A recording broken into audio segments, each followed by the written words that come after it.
All right, so everyone, welcome to, just want to make sure.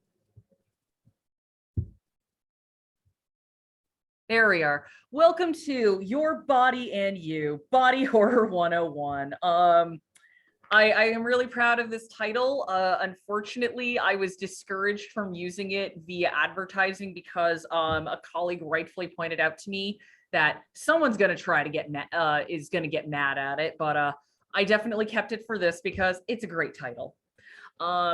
So this is actually, full disclosure, Todd and I have presented a program along these lines before. This was years back at Kineticon when we used to go, and before it became a little too far of a drive for us.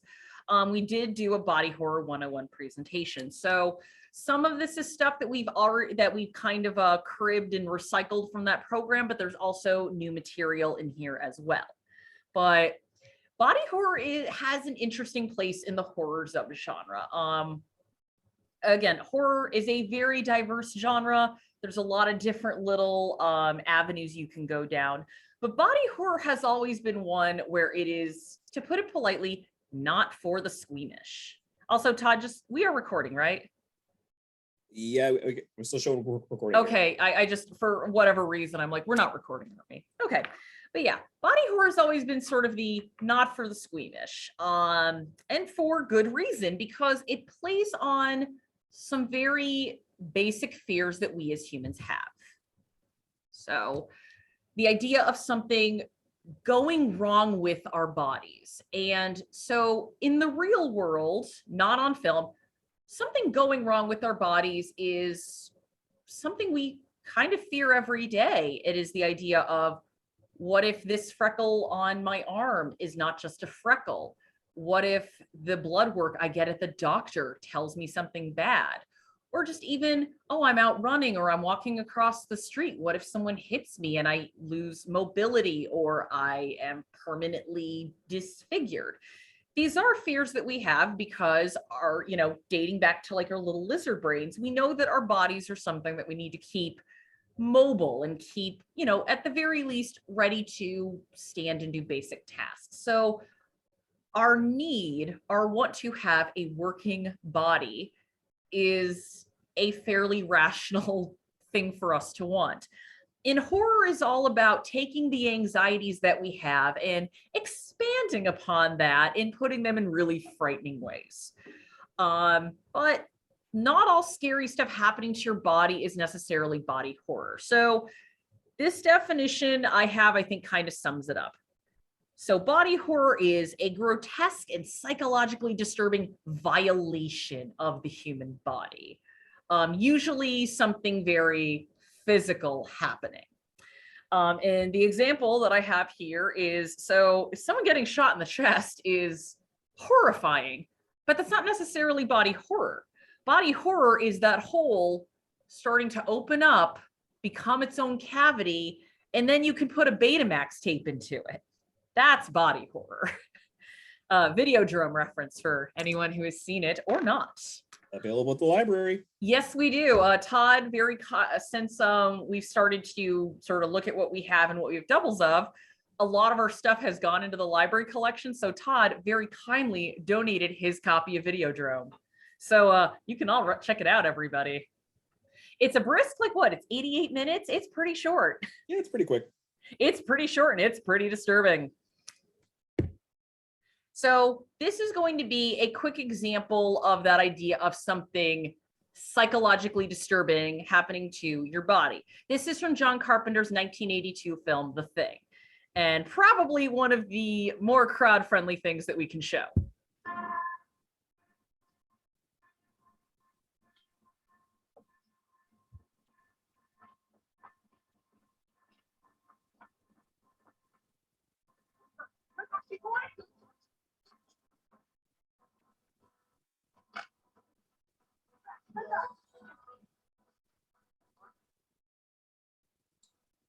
It isn't Benny.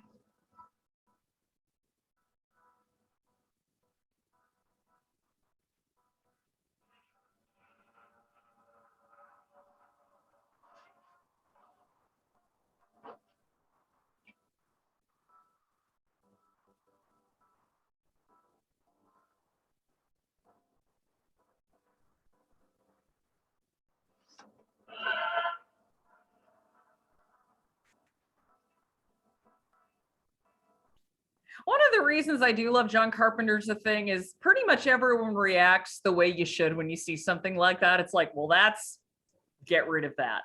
But that is a good encapsulation of what body horror is. If someone like, oh no, my hand got cut off, that's bad, that's horrifying. But looking at someone that you've spent a number of months with and you see their hands, and their hands no longer look like fingers, they look like these weird fleshy branches. They don't look human when an hour ago you saw this person and they looked normal. That is body horror. It is just the body gone wrong, as it were, is a good way to put it. Also, quick plug, next Monday, 6 p.m., I am going to be showing John Carpenter's The Thing at the library. Feel free to come. There will be snacks. You may not want them, but they'll be there. So, like all things in horror, in fiction, they have their roots like in, hundreds of years ago. A lot of these tropes that we see, they didn't just pop out of nowhere 20, 30 years ago.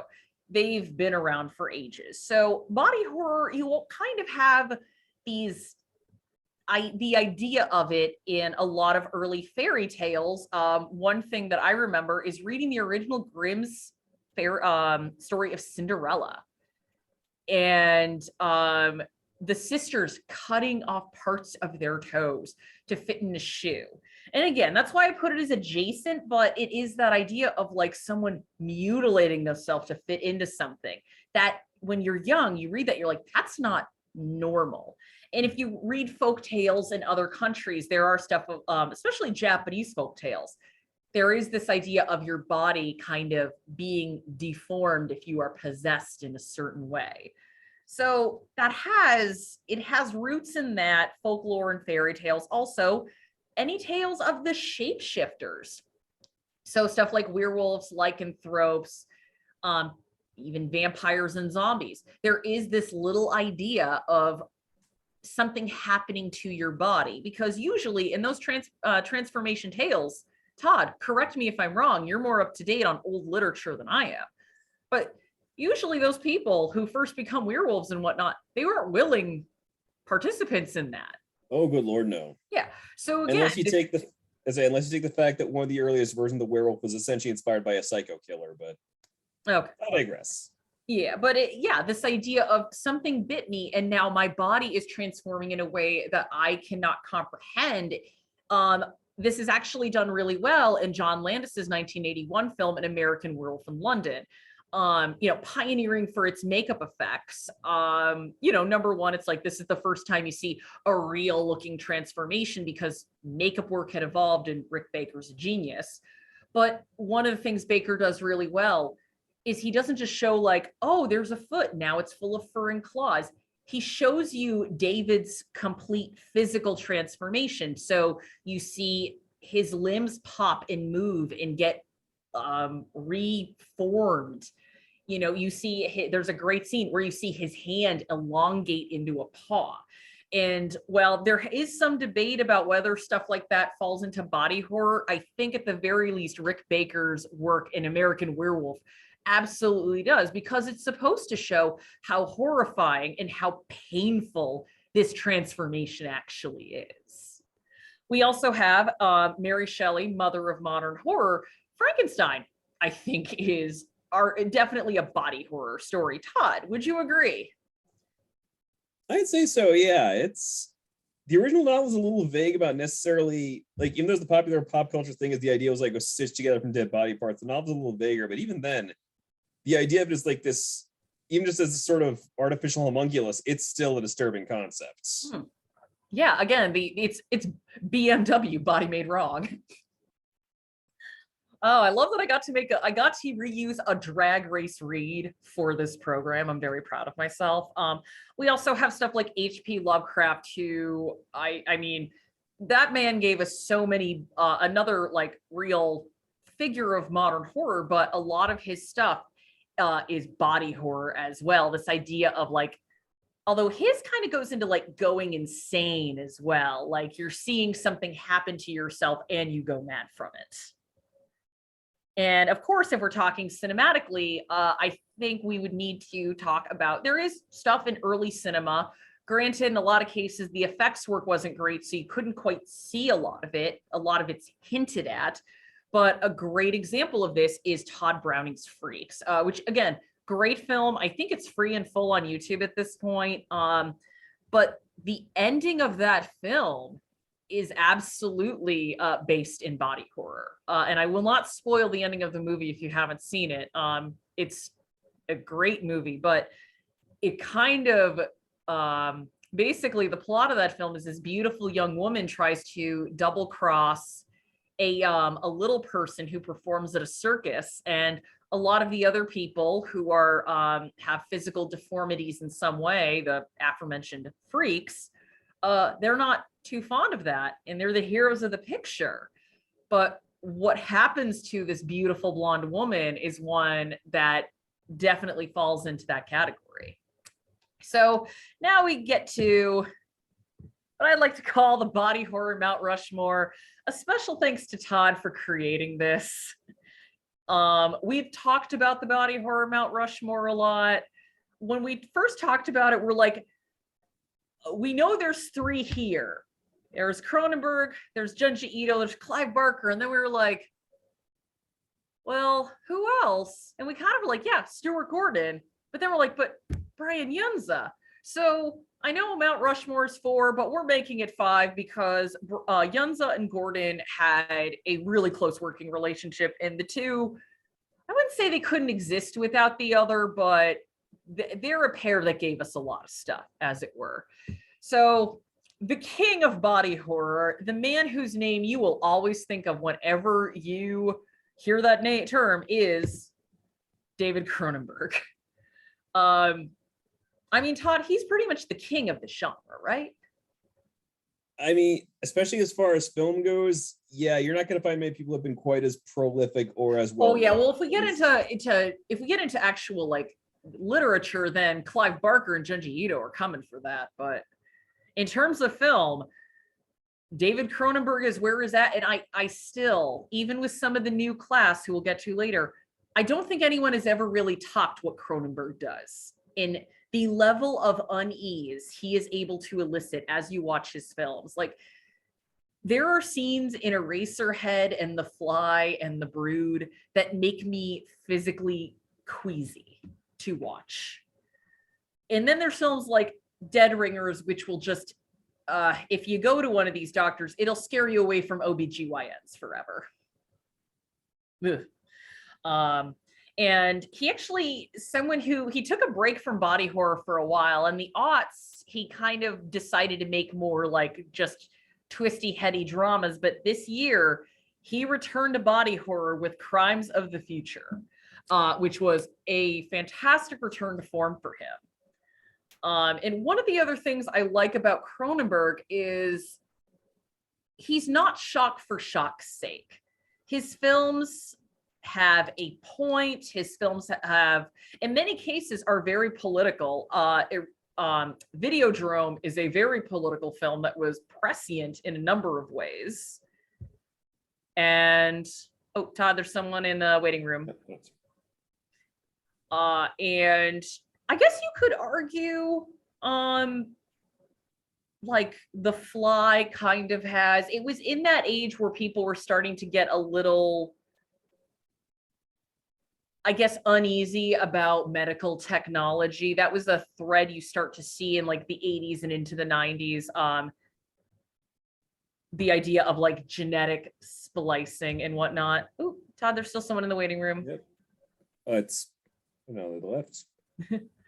But I would say Crimes of the Future is a return to form, kind of the Videodrome angle, where it's like he's very clearly talking about climate change and pollution factor into this world. And while it's not explicit, it is a definite through line in this picture. Again, I don't want to spoil too much because there's a lot in, it's very new.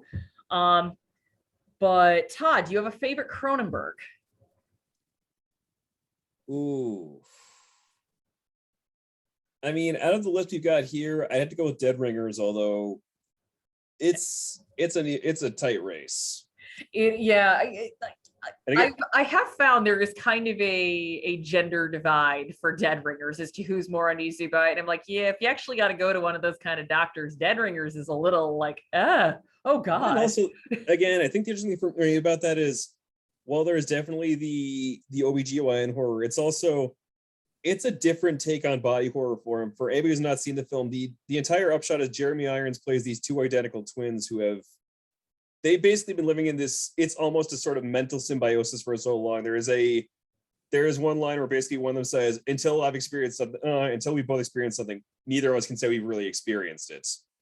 That manifests in a weird way, everybody. It's like one of them falls in love with a woman, the other isn't really that interested in it, and it's just this external force getting into their system. It kind of turns into a mental breakdown between the two of them. Yeah. So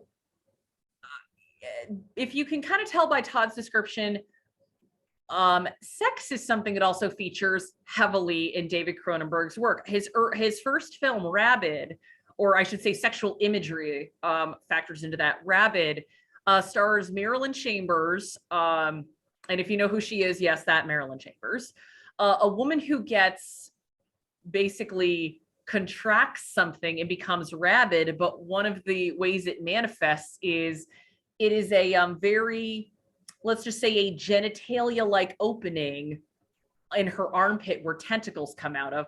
And we also see the same type of opening, as you can see this image, in James Woods' chest in Videodrome. There's dead ringers where sex factors in a weird way. One of the taglines of Crimes of the Future is surgery is the new sex. So that's another way where I think David Cronenberg kind of sets himself apart, is not only does he tap into this real fear that we have of decay of the flesh, the body going wrong, is he also kind of takes these normal everyday things that happen and that we do that are natural, it makes them into something horrifying. And again, I think that's why he's the king of body horror. Also, we need to talk about how prescient Videodrome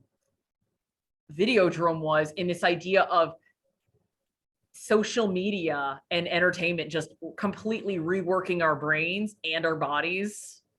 Again, to anyone who has not seen Videodrome, watch it, but that is a through line that the older I get, the more I appreciate. Another great film we were talking about before it started is his film, The Brood, which he actually made on the heels of a pretty nasty divorce and custody battle, which, Todd, he won custody of his daughter, right? As far as I was aware of, yes. Yeah. I don't think his first wife was well. We'll leave it at that. But we have in this film a mother who is also, not well. It is sympathetic to her in that sense, where it understands that she is not a well person and it doesn't demonize her for not being well.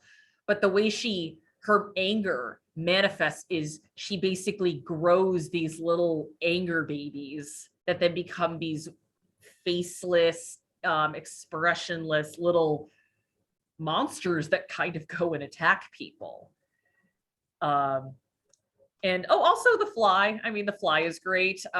Definitely up there in terms of an example of a remake that works. And the reason it works is he doesn't try to reinvent the wheel, but he's like, well, what do we have now that we didn't quite have back in the 1950s with that Vincent Price film? Well, we have better makeup and practical effects. And oh boy, do we see Jeff Goldblum go from a very, very handsome man to something fairly terrifying and gross. I think that's the only way to put it, is gross. But again, there's a reason David Cronenberg is the king of this genre. There's a reason so many of us were waiting for Crimes of the Future to come out, because we were like, oh, the king is coming back to take his crown. So yeah, I would recommend his stuff. If you're not a fan of body horror, History of Violence, Eastern Promises, The Dead Zone, those are all also very good. Also, his adaptation of Naked Lunch is a lot of fun. All right, moving on to Junji Ito. So as you can tell, he's not a filmmaker. He is a mangaka or manga artist based in Japan. pretty much the Stephen King of Japan, I think would be kind of safe to say, or at least for American audiences. If you ask any of them to name a horror author from Japan, they will all say, oh, Junji Ito. His work has been published in the US kind of sporadically. So at the early aughts, we started to get some of his big works over, like Tomie and Uzumaki.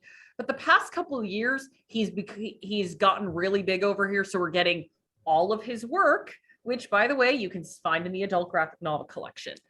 And Junji Ito is another person who just will focus on everyday things and go, how can I make that horrifying?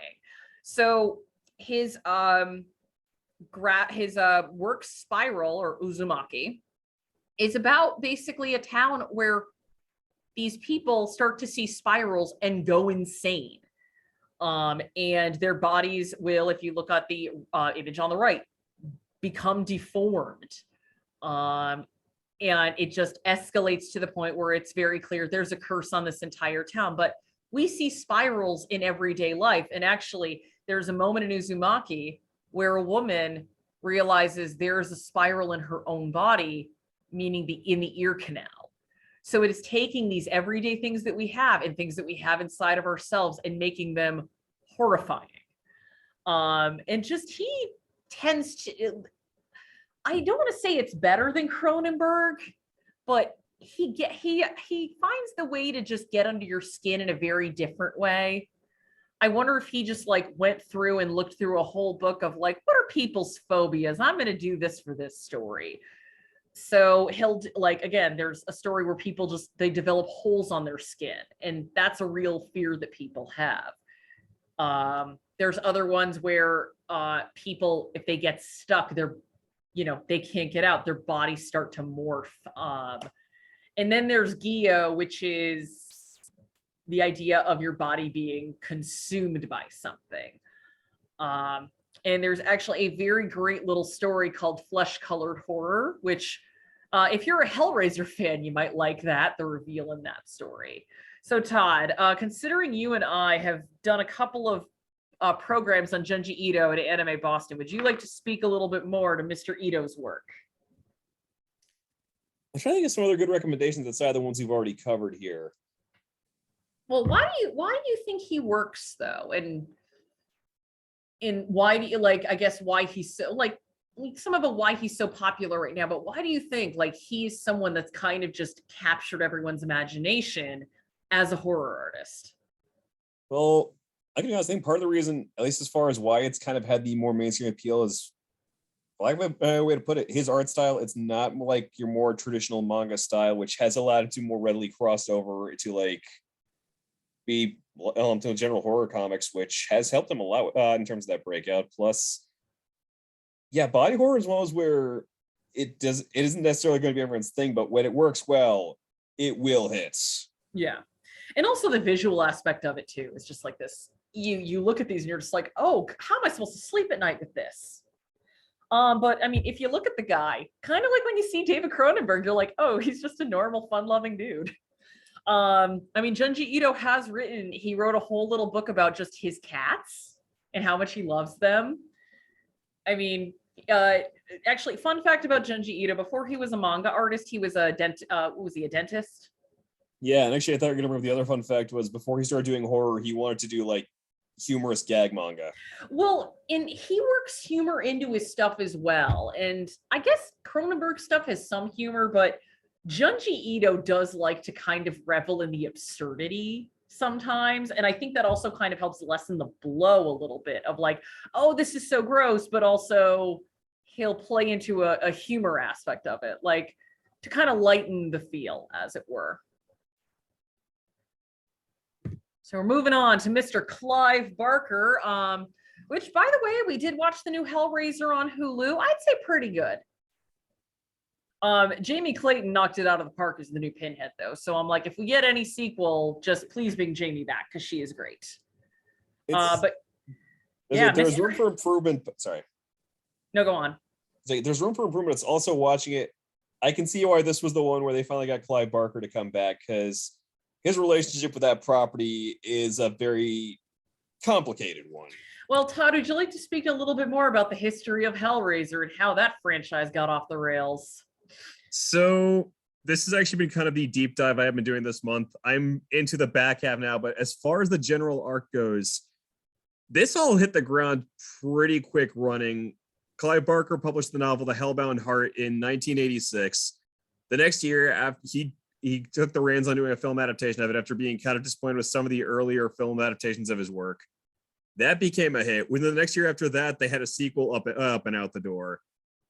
Then there was a better part of 5 years, but 2 years, and a whole lot of studio back and forth in between, where he, as you chart the movies, his involvement becomes less and less, where first movie he wrote and directed, second movie it was his story idea, third and fourth he's a producer on, and basically he just gets increasingly less attached with each one as it gets further and further from the initial concepts, to the point where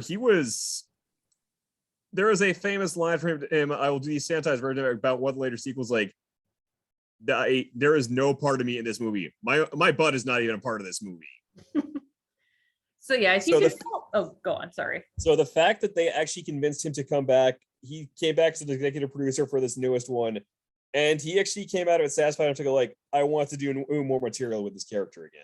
Yeah. He actually went to the point where in the middle of this, he wrote a novel to basically divorce himself from the Pinhead character because he just felt like it had gotten so far away from him. Yeah.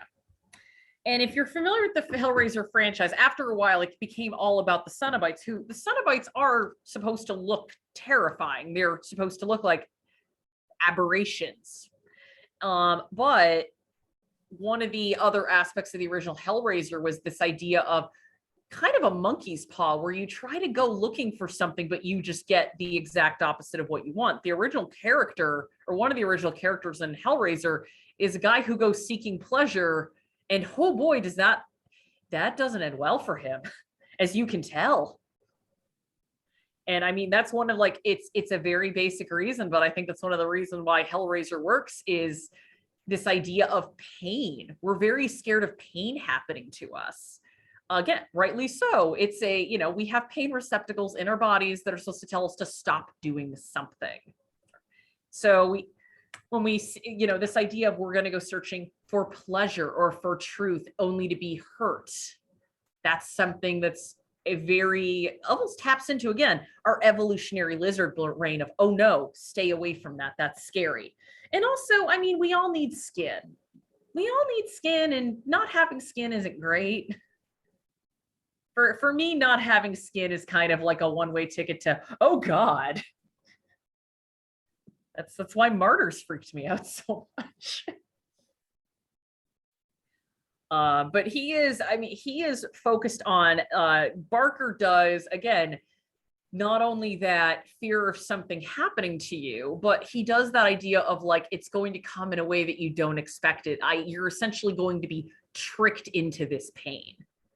So it's not only scaring you to the idea of pain, but the idea of, I am going to inadvertently cause myself pain, which, again, another fairly terrifying prospect. Also, yep. I do want to give one last shout out as far as his work goes. Okay. You cited the short story collection, The Books of Blood, which they are well worth reading, but there's one story in particular in there which takes it a different direction. In the Hills, the Cities. It takes the idea of body horror and it mixes with it's that kind of Lovecraft idea of your mind can't comprehend this and this complete loss of self in this larger being. And it sounds so silly as a concept until you read it, and the actual execution is genuinely unsettling. All right. So moving on to two of my favorite dudes, Stuart Gordon and Brian Yunza. I mean, everyone always associates body horror and S&M with Hellraiser, but I mean, Stuart Gordon also gave us From Beyond, which also does body horror meets S&M. I mean, there is this overlap with sexuality and sex and body horror, which is one where I believe that's why, Todd, last year, when we talked about vampires, we're like, that is definitely the most sexual subgenre of horror, but body horror is the second most. Oh, yeah. The thing is, it doesn't have, like, vampires have eroticism to them. Body horror does not. Body horror is like, hey, this thing you like doing, let's make it scary and horrifying. And Stuart Gordon and Brian Yenza do that well, but sort of similar to Junji Ito. They have more of a humorous take on it. They find, again, they take a little bit of refuge in the absurdity to kind of lessen the horror, which I mean, that definitely works for Society in Reanimator. And even I taught Fun From Beyond has its humor moments as well. Yeah. Yeah. So, Todd, you want to give us a quick rundown of what Reanimator and From Beyond are about, and then I'll handle Society. So in both cases, this is Stuart Gordon taking his spin on H.P. Lovecraft. Reanimator was based off it's based off the story Herbert West Reanimator, which was kind of Lovecraft's. Weird as this is to say, this was him trying to be humorous, like it's kind of his parody of the Frankenstein concept. As far as the film version goes, it's Jeffrey Combs plays the titular reanimator Herbert West, who is he's this very cold, very arrogant med student who he's been working on. He basically has found the secret formula that allows him to reanimate the dead. It's not quite a perfect process, as they usually come back as, yeah. He winds up enlisting his roommate to help him with further experiments on this, which his roommate's kind of meant to be the quote unquote the moral center / heart of the movie, where he's tempted by this, though he knows he shouldn't be. He follows this guy's advice, figuring we've got this under control. Oh no. No, you don't. Oh no, they do not. Again, came back wrong. And From Beyond, it's actually Combs in kind of a different direction, where he is the aide to the former arrogant scientist who was working on an experiment with resonation and the idea of trying to connect with beings from another dimension. The experiment went, as far as I know, the experiment went horribly wrong. This guy's mentor is nowhere to be found. He is reluctant to go back and revisit the experiments, but he gets talked into it by a couple of people who want to figure out what happened at this house. And yeah, this guy had basically crossed over, and he's been merged with some of the beings from this other side that are now trying to cross over into our world. It's kind of similar to Richard Stanley's adaptation of Color Out of Space. Like, I guess, at least visually for me, I think it's a lot of pink hues, but I think Richard Stanley definitely watched From Beyond, and when he made Color Out of Space, he's like, I want it to look like that. Oh, pretty safe odds. Yeah. So Society, which is a film which is finally getting its due in the United States. It came out made in the late 80s. It didn't hit America until the 90s, early 90s. Didn't do well here, did very well in Britain. And I think one of the reasons is because Society is a film that directly deals with class and class differences. And British cinema and pop culture as a whole, they deal with class all the time, or they're, not all the time, but that's a fairly heavy theme in a lot of works. Not so much in the United States. And as I was saying earlier, I think one of the reasons Society is having a moment is, along with films like Parasite, is I think Americans are starting to develop a little bit more class consciousness and realizing like, oh, the extremely wealthy are different. So Society is the rich or different taken to an absurd degree. And the tagline is, the rich have always fed off of the poor. And in Society, that's literal. Not in it's still gross, but not in you would think this would just be like, oh, there's a cannibal dungeon, isn't there? There is not. So one of the most famous things about Society is the climax of the film, where all of the wealthy people in this LA area gather for a thing called shunting. And I'm not going to post an image of that. Again, Google image exists. I'm pretty sure it's on YouTube. If you are interested, you can go find it. But it is disgusting and terrifying. But again, what diffuses it is Brian Yenza also leads into the humor part of it. But it is unforgettable in every way, shape, or form. And I mean, Brian Yenza made other movies, or Yuzna, sorry, Jesus, I always want to, but he's made other films. However, I think Society alone just gets him that part on Mount Rushmore. He also helped produce Reanimator and From Beyond. So he and Stuart Gordon they're bros essentially, or were. Sadly, Stuart Gordon is no longer with us. Thankfully, everyone else on the Body Horror Mount Rushmore is still here. So we are going to move on. This is the one scene from Society I will show you. Other great moments in body horror history. So I did show you a clip from The Thing before, and I think The Thing, especially Rob Bottin's genius work, absolutely deserves its place in body horror history. If anything, we were wondering, could we fit Rob Bottin on Mount Rushmore? But then we're like, oof, I don't know. I think Stuart and Brian take this spot. But one of the things, The Thing is a remake of the film Thing from Another World. It's also based on a story, Who Goes There. But one of the things Carpenter wanted to do was really similar to what Landis wanted to do with American Werewolf, is really show how biologically different the Thing is. The Thing is this shape-shifting creature. We actually never see its true form. We see a form at the end of it, but Carpenter's pretty much said, we're never going to know what its true form is because it just takes other forms. But what Carpenter wanted to show and what Bottin wanted to show was the biological horror of what this would wreak on your body if it got a hold of you. So you have the defibrillator scene where a character is having a heart attack. Someone tries to revive him with a defibrillator. Turns out the Thing was inside. That chest just opens up with teeth and chomps the other guy's hands off. They go to another base camp that was ravaged by the Thing, and they find corpses. And there's a great line when they see this just biological mass that's burning. And someone just says, is that a man in there? And that one line really sums up just how disturbing the Thing is, because it's just like, if it gets you, if it does its job completely, you just look like you. But if it's interrupted, if it's stopped, you will not look like you at all. You'll look like something else.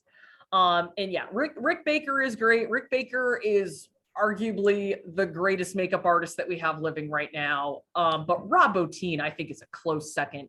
And his work on The Thing is nothing short of genius. And it's just a shame this movie was released at the end of June of 1982, a week or two after E.T. came out, and E.T. was just steamrolling everything in its path.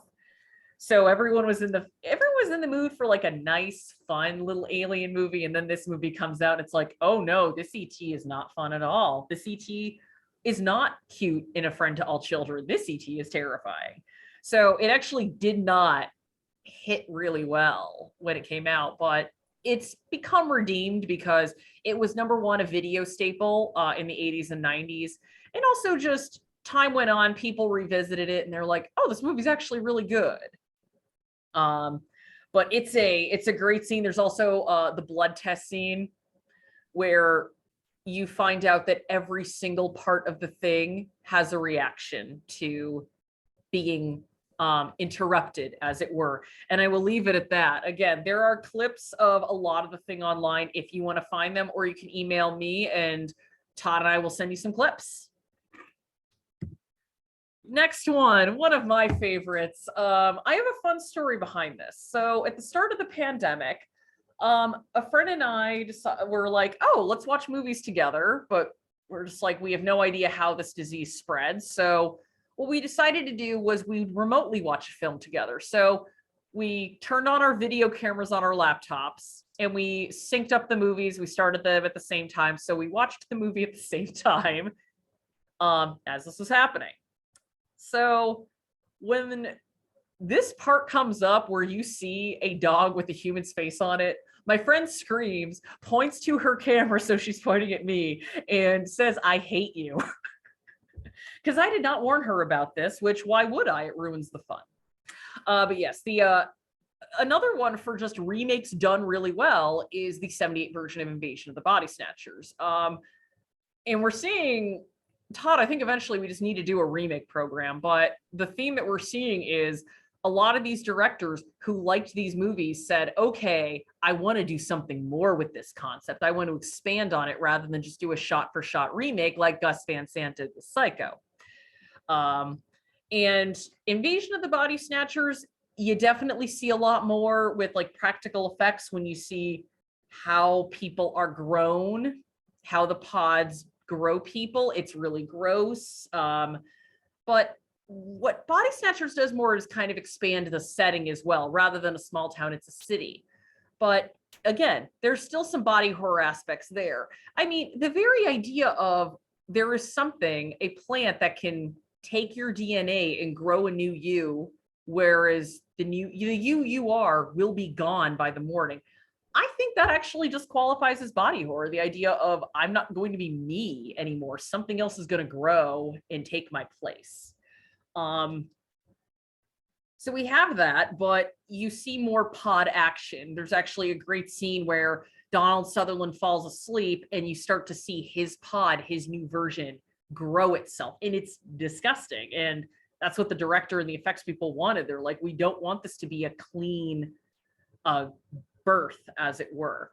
But there is one scene where Donald Sutherland, Veronica Cartwright, Jeff Goldblum, and Brooke Adams are running away. And one of them steps on a pod that's next to a sleeping homeless man and his dog. And you kind of wonder, is that going to factor into anything later? And oh boy, it does. Because later, when our few survivors are walking through the crowd and trying to not show any emotion, we see this dog with a human face come on, and it doesn't look right. Again, psychologically disturbing. It looks wrong. And they have still, I don't think they ever fully talked about how they got this effect. They've talked about other effects they've done, like how they got the noises, how they got a lot of the sound, the Foley work, but they have never talked about exactly what they did to get the dog face on the human face on the dog. But it is, again, I keep saying, like, it came back wrong or it's made wrong. That is the definition of made wrong. Going back to Japan a bit, another thing Todd and I have presented on a lot is Katsuhiro Otomo's anime and based on the manga, Akira. So if you've not seen this film, it's famous for two things. One is a really cool bike and a really cool bike slide. The other is the climax of the film, which is disgusting. And one where a joke from my anime club was when we watched it, we were eating pizza and one of us, probably me, pointed out, really weird that we're eating this while watching this, and everyone just put the food down and pushed it away. So how does this all happen? Well, Japan makes a great decision of testing trying to see if a teenager can get telekinesis, because that'll always end well. That never, it's not like Stephen King ever wrote a book about that not working. But towards the end of the film, the main character, Tetsuo, gets his arm blown off. He constructs a new arm with metal and other like mechanical materials. So it's a metallic, like robotic arm. And towards the end of the film, his physical body and that, along with the powers in his head, just all start to go haywire. And that image you see is just the beginning of how unsettling and disgusting that gets. Again, I put signature scene, just mutates beyond recognition. Again, if you'd like images, feel free to email me, but I did not want to inflict that upon you kind people without permission. We're going down under now to Australia, a film that never had a formal release here, but has always been kind of known among the body horror or just the gore hound community as being disgusting, but also a lot of fun. So this film, it's called Body Melt. I mean, what else do you expect from it? The story is this little cul-de-sac gets a lot of diet pills that this corporation is testing, and it basically makes horrible things happen to them. Again, it's called Body Melt. I don't know what else you think is going to happen. So gets notoriety for a lot of the effects. There's actually a scene where a pregnant woman, her fetus just evaporates, and then the stomach opens up, and the woman is no more after that. You also have a kid. He takes one of the drugs. He's doing a bunch of skate tricks. He hits the ground, and let's just say he doesn't just skin his knee. It's goopy, it's gross, but again, there's a little bit of humor in here, so it's not a downer effect. And it's also kind of playing off of diet culture, which was starting to get really big in the late 80s, early 90s. But also this idea of, we're now getting a lot of these pills that people say just take and it's going to have a miracle effect on you. The fat's going to melt right off. So the creators of this movie kind of take that in this direction of, do you really know what you're putting in your body? And I mean, there is truth in television in that, if I can use that trope name, because a lot of these, these diet supplements that you can buy at any store, they're not FDA approved. You don't quite know what's in them. I mean, at best, they don't do anything for you, but some of the stuff out there, like the flat tummy teas, those are laxatives essentially. So you're actually doing more harm to your system than good. You might not melt, but you're still hurting your body. So again, we see horror taking this kind of a real concern almost 30 years ago. I mean, it's a still relevant thing, and turning it into something absurd and disgusting, but also kind of having this layer of truth underneath it. It's a really fun film. I think, Todd, was it Severin or Arrow or Vinegar Syndrome that got the rights to that one? Let me double check on that. My first instinct would be Severin, but I will get back to you in a sec. I think it might have been Vinegar Syndrome, but it's a lot of fun. It was on Amazon Prime for a bit if you wanted to watch it and get into the Halloween spirit. Or again, you could just be like, well, I never need to see this in my life. So going off on we're going down under and getting really gross. We're hopping over to New Zealand with one of the, I don't know if it's the goriest movie ever made. It's up there, but one of the bloodiest, grossest movies I think made in the past 30 years. And this is Peter Jackson's Dead Alive. It's Dead Alive here. It was Brain Dead in New Zealand. And before you ask, yes, it is that Peter Jackson, the man that won an Oscar for Lord of the Rings. This is how he got his start, everybody. And I don't know why he neglects horror so much now. If anything, I want him back. If Sam Raimi could go back and make Drag Me to Hell, I want Peter Jackson to come back and make a splatter film again. Please, so Peter. Two things. What? One, you were right. It was Vinegar Syndrome. And two, it is available for free on Tubi. Okay, well, everybody, if you're interested in body melt, Tubi's going to help you out. I have a special affinity for Dead Alive because I remember living at Camp Lejeune, seeing this at the commissary little video rental area, and just being like, "Hey, Mom, can I rent this?" And my mother rightfully saying no, like you're 8, you're not watching this. But that video cover really sticks out. And there's a lot of gross things that happen in this. An ear falls into soup and people eat it. There is a finale in which zombies take over, but it's not just your regular zombies. It's almost like an infection. So even if you're not bitten, you can still get infected in some way.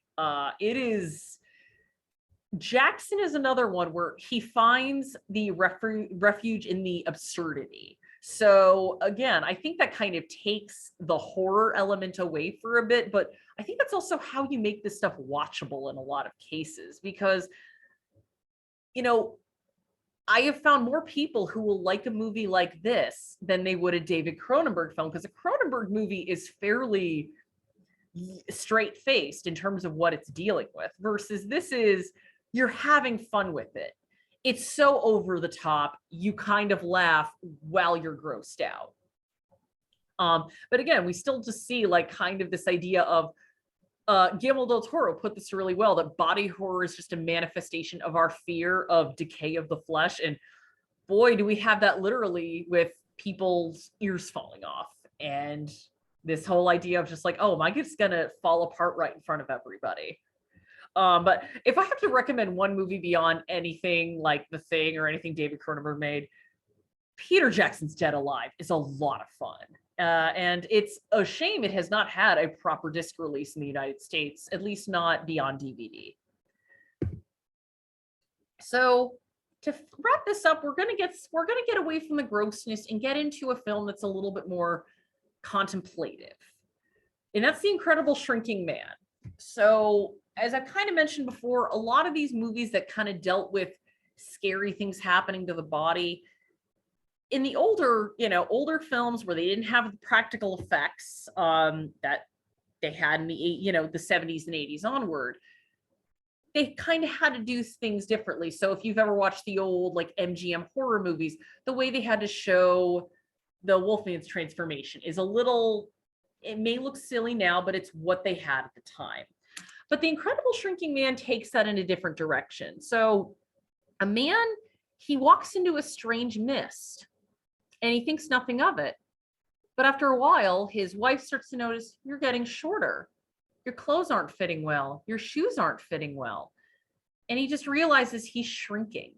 And this also plays into atomic fears at the time, this idea of radiation from the atomic bomb. What are the effects of this stuff going to be on us long term? Although we actually found that out with everyone who made The Conqueror with John Wayne. Atomic radiation is not good for you, everybody. See previous program on film disasters. But this man, Scott Carey, essentially just keeps shrinking down. He does not know how small he is going to get. And eventually he knows he's going to be small enough for something to kill him. He tries to find hope at the end because for him, he's like, well, as long as God knows I exist, I matter in some way. But there's a sadness to this. This idea of, he's so small at this point, his wife just thinks he's dead. She thinks the cat got him and she's like, I need to move out. And he's essentially living outside. And there is a big question mark as to what's going to happen to him. And essentially this idea of it's not if you die, it's when something gets you because you're small now. You're small, like the ants that you used to step on are now bigger than you. And again, this is what a lot of body horror is really about at its core. It's the fear of something happening to our bodies. Because ultimately, if something bad enough happens to your body, you're going to die. And what is horror if it's not ultimately just about our fear of death? Because, hey, that's one of the few things none of us escape in life. I don't know. Cher might have enough in her to keep going, but most of us, we're all going to meet the end one day. And the idea of meeting the end prematurely or due to an accident or in some way that's painful is a very human fear. And The Incredible Shrinking Man kind of takes that idea of you could look at this as an allegory for cancer, of just like, I am going to just get sicker and sicker until I die. There's nothing that can be done to reverse this. You look at this and there's so many sicknesses you could look at. There have actually, going back to The Thing, there were people who wrote about The Thing, and I don't believe it was meant this way, but there were people who looked at John Carpenter's The Thing and drew parallels to the AIDS crisis. This idea of there's this infection going around. We don't know how it works. We don't know who has it. All we know is that when you're dying from it, it does horrible things to your body. So again, we see these real life parallels. Again, no one's going to shrink until they die, but you can get sicker and sicker until you get to the point of no return. And again, as something I like to keep talking about in horror, because horror can be a genre where it's a little bit, like it's brainless fun. Jason's killing teenagers. This is what I came for. But horror is also about us confronting and dealing with a lot of very real and very reasonable fears that we have. So I wanted to highlight one aspect of body horror that I find interesting, and that's pregnancy in body horror. Pregnancy on its own is already dangerous and terrifying. In the United States specifically, we have, I believe, the worst maternal mortality rate in the developed world. Infant mortality is not that much better, but there are A number of books that have come out in the past few years. Unwell Women is one off the top of my head. Also, there was a great graphic novel came out in 2019 called Kid Gloves, in which Lucy Neasley talked about her own pregnancy experience, but how she almost died giving birth despite doing everything right and even bringing up concerns to her doctor, who her doctor brushed them off. So this idea that pregnancy, I mean, it is this beautiful and really amazing thing. It's like, wow, we're growing a whole other person in here. But what gets brushed aside, or what did get brushed aside for a while, was how dangerous it is and how there's so many ways it can go wrong. And horror has always just been right there to be like, oh, you're scared about pregnancy. Oh, I can work with that. So the idea of, oh no, something might go wrong with the pregnancy, my child might come out with problems. You have the film It's Alive, or actually The Fly. The scene where Gina Davis she finds out she's pregnant from Jeff Goldblum, who is well into his fly transformation. She finds out she's pregnant and she has a nightmare where she gives birth to a larva. And needless to say, at that point in the movie, she's like, you know what? I think it would be a good idea to not continue this pregnancy. I think that's the decision I've come to. One of my favorite films of all time, Rosemary's Baby, is a film that deals with the first half of that movie is her wondering, like, something does not feel right with my pregnancy. And of course, there's a whole other level of horror there, because her husband's like, no, I just talked to the doctor says you're fine. You're fine. Don't go to another doctor. Don't talk to your friends who've also been pregnant, who could give you real advice. I mean, Rosemary's Baby is one of the scariest movies ever made, for a number of reasons. But again, that idea of something could be wrong with my pregnancy, something could be wrong with me. And then of course the ending of that movie, where we never see the child, but we know it doesn't look right. We also have films like Inside, more recent Anti-Birth. There's Dawn of the Dead, the 2004 version, where a woman who is pregnant is bitten by a zombie, and unfortunately it does not end well for her or that pregnancy. I just remember seeing that in the theaters and just being like, oh boy, they're going there with that. Oh my. I'm only 18 and this is scary. This is a lot. And as I mentioned earlier, David Cronenberg's The Brood, it takes this idea of, pregnancy and motherhood and birth, something that is, usually seen as like this beautiful, or portrayed as this beautiful thing, which it is, but it's terrifying, because you're like, oh, this is this woman's anger manifesting itself physically. It's basically taking one of the most beautiful things in the world, which is a woman holding a newborn child, and making it terrifying. And of course, I don't think we can talk about Alien or a body horror and pregnancy without talking about Alien. Can we, Todd? No, it's pretty much the go-to. You bring up those two topics together, that will be one of the first things that comes up. Oh yeah, it is. And I mean, people have made this connection to Alien before. Like, Alien is ultimately about, in a way, it is about sexual assault. That is not all the film is about, clearly, but you can see those parallels very clearly. This idea of an unwanted encounter, an invasion of your body by something else, and then a pregnancy with something you don't want and you don't know what it is. I mean, clearly, we've all seen the chest burster scene from Alien, this idea of something that was put inside me, I don't know what it is, and now it is busting its way out. It's one where I'm like, it never makes you, it's one where then you look at like all the oh, the beauty of birth, and I'm like, no, it's a lie. Which, no, birth and pregnancy are great, but again, you look at these movies, and while they're clearly, not stuff that happens in everyday life, if you look at it alongside stories of women and other pregnant people sharing about not being listened to by their doctors, being, the fears they have of like, what if I get sick, or what if there are problems? Once again, it's horror showing us this absolute worst case scenario based on our very real fears. Foreign body horror. We did talk about Junji Ito and Akira, but I feel like we'd be remiss if we did not mention Tetsuo the Iron Man. And again, I'd mentioned Inside before. Todd, would you like to describe Tetsuo the Iron Man and Inside a little bit more for our viewers? Tetsuo the Iron Man is.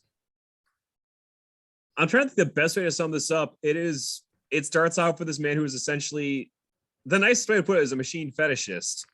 He has an encounter with a strange man, and all of a sudden he starts finding parts of his body. He's finding metal and machinery starts growing randomly on his body. Yeah, there's one image I could absolutely not use. Oh, no.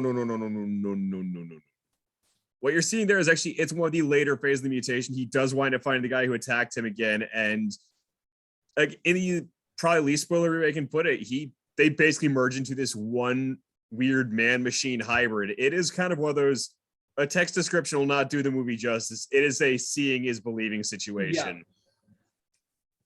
Yeah. Inside, by comparison, it's, as far as French New Extremity goes, I will argue it is probably one of the more watchable, although let's be clear, there are some creepy graphic moments in it. The entire movie is this, the main character is a pregnant woman a woman comes to her door one night and she basically tells her, "I've come here for your baby." And a lot of the movie is it's this really well done, very tense cat and mouse moment. Movie that has these moments where it then takes a hard shift into Gore Town. Yeah. Including a climax, which, again, if you're not sure of your stomach, I would say read the Wikipedia first because it's a lot. Yeah, and well, speaking of it's a lot, there's a question. So Todd and I both love Italian horror and all of its cheesy, gory, made for $5 budget ness that comes with it. But there is like, does Italy kind of fall into body horror? And that's one where I don't know. Like, I think the problem, well, not the problem. Some movies like Anthropophagus, there's a scene in there where I'm like, yeah, this qualifies as body horror. But a lot of the violence and the gore in Italian horror films, they tend to be there just to shock. They're not there to quite get under your skin. They're more just to be moments of like, ew, what the heck? One of the few guys that I think surpasses that is Lucio Fulci. He's got some moments that are just like, oh, gross, ew, man. But in many cases, a lot of Italian horror is just, it's fun to watch, but it's just gore. And the other thing that I notice is, in a lot of like the best body horror films, you are following these characters. You actually have some kind of an attachment to them. So when you see these things happen to them, it's horrifying. You relate to them in a way. You have personal connection. Whereas in a lot of Italian horror movies, they're kind of just, they're cannon fodder. They're just there to have a bet. Like Todd and I just watched Lamberto Bava's Demons again. And while the demon mutations are scary and gross and they look great, I don't know if I'd quite put it into body horror because I'm just like, well, that's all they're there to do. We just look at them and go, oh, that's gross, versus when we see people mutate in The Thing, you're like, oh yeah, no, we've spent some time with these characters. We've gotten to know them. That is terrifying. I know that's not how Bennings is supposed to look and act. Versus, again, you're just cannon fodder for the gore machine. Not that there's anything wrong with that. I love Italian horror movies deeply. But again, there's stuff where I might say it's technically body horror, but I don't know if I'd really put it into the genre. So I'd like to close out for our final few slides with a film where body horror is not necessarily the source of horror. And it's a 2007 film called Teeth, which I really love, came out when I was in college. And one of the perks of living in New York is you can actually just go see these movies when they're out and have a lot of buzz.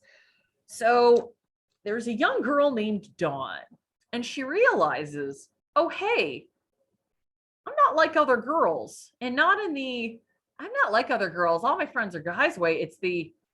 There's something about my body that's a little bit different. Well, let's just say, you could put the pieces together. It's called Teeth. And what about her body might be a little bit different? So you know, at first it is scary because who wouldn't be freaked out if you found teeth in an area where there shouldn't be teeth? But what the film does after a while is she realizes, oh, this is something I have agency over. This is something I can control. And it becomes a tool of power for her. So rather than something that is like, oh God, I was made wrong, I'm a mutant, she's like, wait a minute, I can use this to my advantage. So again, this is not something we see in a lot of body horror, because body horror is, again, it's supposed to be our fear of our bodies not working right.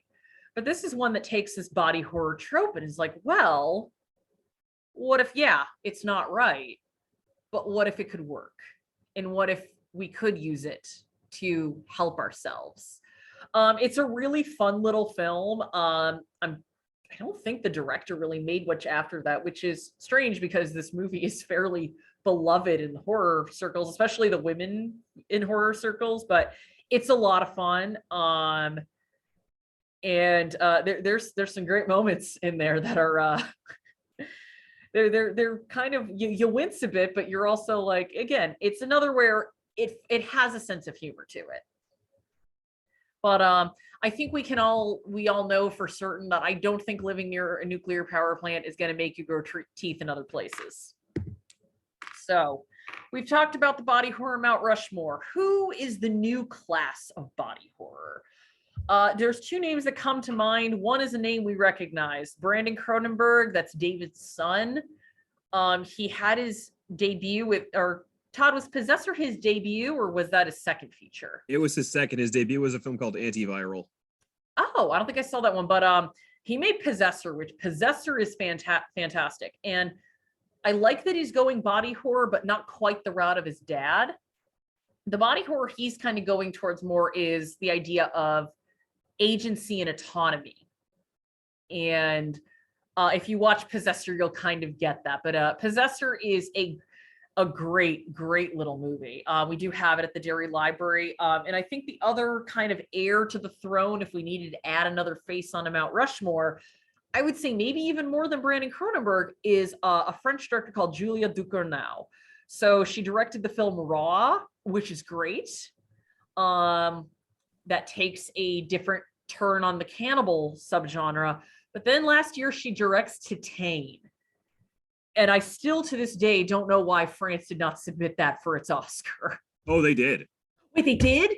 Yeah, it just didn't make the shortlist, but that was their submission. Come on, Academy. I mean, you had a chance to nominate this and you didn't. Okay, I can't. The Oscars have made some good choices and some bad. That's a bad choice.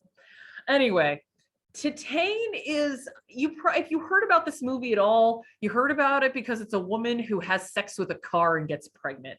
And yes, that is an aspect of this movie. But this movie takes it in so many different directions. You have the idea of a biomechanical pregnancy where her body starts breaking down. It does that. She's had a car accident, so she has a plate in her skull from when she was a child. It also goes in a strange path in terms of gender and how it kind of plays with that. So I think if anyone's really like the heir to Cronenberg, I would actually say it's Julie Ducournau, because she is kind of going to these weird cerebral spaces that David Cronenberg goes to. And again, making his films have this sort of political undercurrent to it. Raw is definitely the more accessible of the two movies, but Titane is one where I'm like, this is just such a wholly original vision. I can't help but recommend it. It's great. And very rarely do body horror films end on a touching, almost heartwarming note, but Titane does. And there are some other films that have like the body horror in there. Black Swan, Darren Aronofsky's film. If you've seen Black Swan, you know what I'm getting at, the idea of transformation. I've mentioned it before, Richard Stanley's Color Out of Space, the Soska Sisters' American Mary. The Soska Sisters actually directed their own remake of Rabid, which as far as remakes go, I think is pretty good. It's their own spin on it. I've gotten to that point with remakes where I'm like, you know what? If you do your own thing with it, I'm fine with it. It's when you try to just do the same thing that I get bored. And Get Out, which that's another one where there's been kind of the debate of is it really body horror? But I'm like, what is, more important to you than your autonomy and yourself and the idea of somebody else using your body for their purposes is a very horrifying thing. I think body horror does not always have to be these like crazy mutations. I think just the very idea of someone taking yourself is in and of itself terrifying. That goes more into like the body snatcher era of like the very idea of there's going to be someone who looks like you but isn't you is terrifying. Todd, do you have anyone else to add before we go to the questions? Well, actually, there was one that occurred to me during this we kind of left out. I think because it's not visually explicit, but it is definitely the body horror vein. Prevenge. Oh, yes. Prevenge is also, so if you've not seen Prevenge, it's a British film. A woman's husband dies on a rock climbing incident, and she's pregnant at the time. As her pregnancy progresses, she starts to think the fetus is talking to her and telling her to kill different members of that hiking team that let her husband die. And the one that I have to give a shout out to here, Malignant. Oh, yep, Malignant. I was going back and forth about including that, but you know what? You're right, Malignant. James Wan is giving us crazy 70s horror movies made in 2020s, and I love it. Anyone else? Or Todd, anything else? I'm trying to think. The other one, which in terms of recent stuff, the only one I can think of that we hadn't really touched on was District 9. And even then, it's kind of there, but it's not like it's the major thrust of the movie. Yeah, I don't know if I'd put that into body horror completely. That's one where it's like there's elements of it, but I don't know if it would be enough for a mention. All right, and with that, does anyone have any questions? Oh. One other I can't myself forgot because we just watched it. Hatching. Oh, your Hatching is great. If you have a Hulu, watch Hatching. I found it's a Finnish film. All right, great job. So there was one in the chat. They had to go early, but it said one thing I can't stop thinking about shows that Ren and Stimpy and SpongeBob tap into these fears and discomforts and turn them into something that makes them funny rather than scary. But in other contexts, they really are frightening. Yeah, I don't know if I can return to Ren and Stimpy knowing what I know about the creator of that show, but yeah, SpongeBob is one that kind of does that. Kids shows do that a lot, where they will take these things that are ultimately very scary, and while they play to the fear, they also try to play to the humor to kind of lessen our anxiety about it. Oh, entertaining. Oh, Hyvä Samoy. I was gonna say I had a friend who went to Finland for like 6 weeks, and I was like, oh, I think I know what that means. But it was 20 years ago at this point, so don't everyone do the math on that one. But again, if anyone does want any images or videos, I could send them. Just email me. But yeah, for both copyright reasons and not wanting to squick anybody out, there's a reason we didn't show the shunting from Society. But everyone should watch Society. Society is fantastic. But yeah, no, Hatching is good. We watched that last week, Todd? Or yeah. Hatching is I should have put that in there. A girl finds an egg and she thinks it's a bird, and then she tries to hatch it and she finds out it's not a bird. It's kind of like a really dark take on a fairy tale in a way. Yeah, it's I found some similarities to Lamb, last year's Lamb. The Brood as well. Yeah, actually, yeah, if there's a real one-to-one, it's The Brood. But yeah, we do have a number of David Cronenberg's film. We have John Carpenter's The Thing. I have a lot of Junji Ito stuff in our collection. So if you would like to watch or read more of this, we do have a lot of it. I know body horror is not for everybody, but it is. I think as I get older and I start to get more physical ailments, I'm just like, oh, this stuff's kind of hitting me. It hits me different than when I first saw it as a teen in an early 20 something. As I'm older, I watch it now and I'm like, oh, I totally get where this is all coming from, because there's nothing, there's nothing scarier than just your body just not working well. Someone said, I want to watch some of them. Don't know if I can.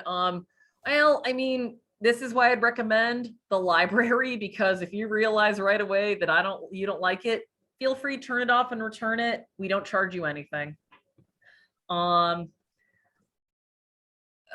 would say, I think The Brood might be a good like intro for everybody. That might be a good like introduction to this, where it's like the creepiness is kind of just at the end. It's not a nonstop assault, where stuff like Body Melt and Brain Dead / Dead Alive, it's pretty constant.